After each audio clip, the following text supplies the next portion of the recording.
Middle east में फिर से महायुद्ध की आहट सुनाई देने लगी है। जिस वक्त दुनिया अमेरिका ईरान समझौते के बाद शांति की उम्मीद कर रही थी, उसी वक्त लेबनान की धरती पर बमों की बारिश शुरू हो गई। लेबनान का आसमान आग से लाल हो उठा, इमारतें कांप उठी और कुछ ही घंटे बाद हिजबुल्लाह के रॉकेट भी इजराइल की तरफ उड़ने लगे। यानी शांति की मेज से सीधे बारूद के मैदान तक पहुंच चुकी है ये पूरी लड़ाई। सबसे बड़ा सवाल, क्या बेंजामिन नेतन्याहू ने डोनाल्ड ट्रंप की चेतावनी को ठुकरा दिया है? क्या इजराइल ने ऐसा कदम उठा लिया है जिसने पूरे ईरान अमेरिका समझौते को खतरे में डाल दिया? और क्या लेबनान अब उस युद्ध का नया मोर्चा बनने जा रहा है जो पूरे मिडिल ईस्ट को अपनी चपेट में ले सकता है? एक तरफ इजरायली लड़ाकू विमान लेबनान में तबाही मचा रहे हैं, दूसरी तरफ हिजबुल्लाह खुलेआम बदले की कार्रवाई कर रहा है। और इस बीच इजराइल के एक बड़े मंत्री का बयान आग में पेट्रोल डालने जैसा है, पूरा लेबनान जलना चाहिए। जी हां, यह बयान ऐसे समय पर आया जब दुनिया युद्ध रोकने की कोशिश कर रही है। क्या इजराइल अब आर पार की लड़ाई के मूड में है? क्या हिजबुल्लाह पीछे हटने वाला नहीं है? क्या ईरान इस हमले के बाद और सख्त रुख अपनाएगा? और क्या दुनिया एक ऐसे संघर्ष की तरफ बढ़ रही है जिसका असर तेल बाजार से लेकर वैश्विक राजनीति तक महसूस होगा? राम की रिपोर्ट में हम आपको बताएंगे कि लेबनान में आखिर क्या हुआ, इजराइल ने इतने बड़े हमले क्यों किए, हिजबुल्लाह ने कैसे जवाब दिया और क्यों ये पूरा घटनाक्रम मिडिल ईस्ट को फिर से युद्ध की आग में झोंक रहा है।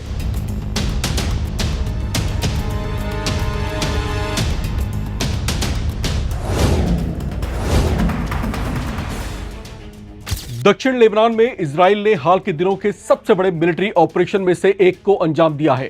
कई घंटों तक चले भीषण हवाई हमलों और गोलाबारी ने कई इलाकों को प्रभावित किया। स्थानीय रिपोर्ट्स के मुताबिक कई लोगों की इसमें मौत हो चुकी है और बड़ी संख्या में लोग घायल बताए जा रहे हैं। कई रिहायशी इलाकों को भी इसमें भारी नुकसान पहुंचा है। हमलों के बाद पूरे इलाके में अफरा तफरी का माहौल मच गया। लेबनान की राष्ट्रीय समाचार एजेंसी एनएनए के मुताबिक नबातीह जिले और उसके आसपास के कई क्षेत्रों में लगातार हवाई हमले किए गए। कई शहरों और कस्बों में धमाकों की आवाजें सुनी गई। स्थानीय लोगों के अनुसार रात भर आसमान में लड़ाकू विमानों की आवाजें गूंजती रहीं और कई इलाकों में लोग घर छोड़कर सुरक्षित स्थानों की ओर भागने लगे। लेकिन कहानी का दूसरा हिस्सा और भी ज्यादा खतरनाक है। इजरायली हमलों के कुछ ही घंटों के बाद हिजबुल्लाह ने भी जवाबी कार्रवाई शुरू कर दी।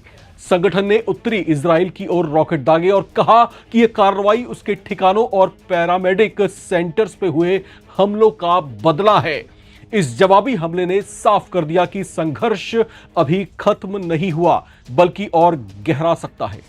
यही वो पॉइंट है जहां मामला सिर्फ इजराइल और हिजबुल्लाह के बीच की लड़ाई नहीं रह जाता, क्योंकि हिजबुल्लाह को लंबे समय से ईरान का करीबी सहयोगी माना जाता है। ऐसे में लेबनान में बढ़ती हिंसा का असर सीधे ईरान और पूरे क्षेत्रीय समीकरण पर पड़ सकता है। सबसे दिलचस्प और चिंताजनक बात यह है कि यह सब ऐसे समय पर हो रहा है जब अमेरिका और ईरान के बीच तनाव कम करने और क्षेत्रीय स्थिरता को बढ़ाने को लेकर बातचीत की चर्चाएं आगे बढ़ रही हैं। कई पर्यवेक्षकों का मानना है कि अगर लेबनान मोर्चे पर हिंसा बढ़ती है तो किसी भी कूटनीतिक प्रयास को झटका लग सकता है। अब सवाल उठता है कि आखिर इजराइल इस समय इतना आक्रामक क्यों दिखाई दे रहा है? इजराइल लंबे समय से यह कहता आ रहा है कि उसकी सुरक्षा के लिए उत्तरी सीमा पर मौजूद खतरे को खत्म करना जरूरी है।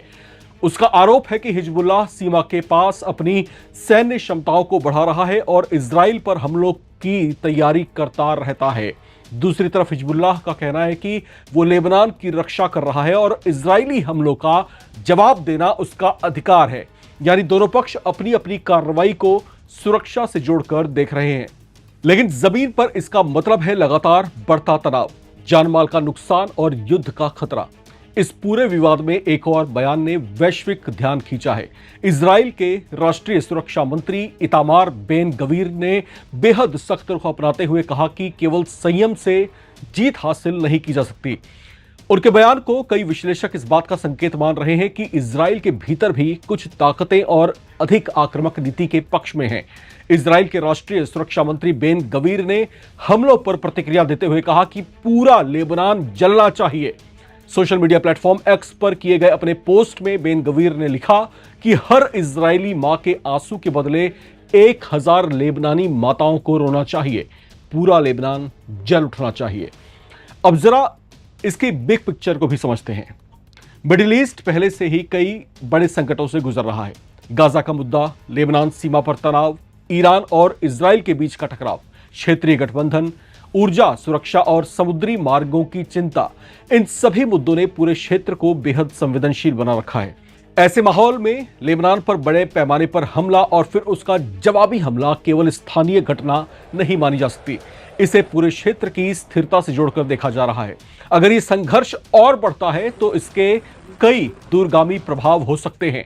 पहला असर क्षेत्रीय सुरक्षा पर पड़ेगा, दूसरा असर वैश्विक ऊर्जा बाजारों पर दिखाई दे सकता है और तीसरा असर उन कूटनीतिक प्रयासों पर पड़ेगा जो पिछले कुछ समय से तनाव कम करने के लिए किए जा रहे हैं। यही वजह है कि दुनिया भर की निगाहें अब इजराइल, लेबनान और ईरान की अगली चाल पर टिकी हुई हैं। ऐसे में कुछ सवाल उठ रहे हैं। क्या इजराइल अपने अभियान को और तेज करेगा? क्या हिजबुल्लाह और बड़ी कार्रवाई कर सकता है? क्या क्षेत्रीय शक्तियां इस संघर्ष में और सक्रिय भूमिका निभाएंगी? और क्या अमेरिका इस बढ़ते तनाव को नियंत्रित करने के लिए कोई नया और बड़ा कदम उठा सकता है? इन सवालों के जवाब अभी साफ नहीं है, लेकिन इतना जरूर है कि हालात बेहद नाजुक बन चुके हैं। इतिहास गवाह है कि मिडिल ईस्ट में कई बार छोटे दिखने वाले सैन्य टकराव बड़े क्षेत्रीय संकट में बदलते रहे हैं।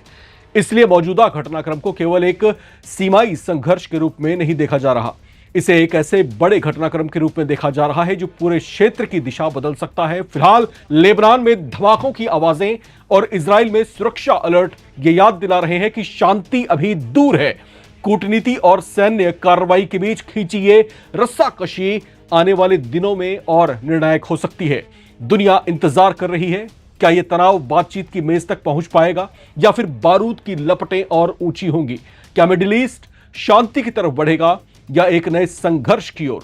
आने वाले दिन सिर्फ लेबनान और इजराइल का नहीं बल्कि पूरे क्षेत्र का भविष्य तय कर सकता है। तनाव अपने पूरे चरम पर है। लेबनान और इजराइल जो हैं आमने सामने टकराव की स्थिति में हैं।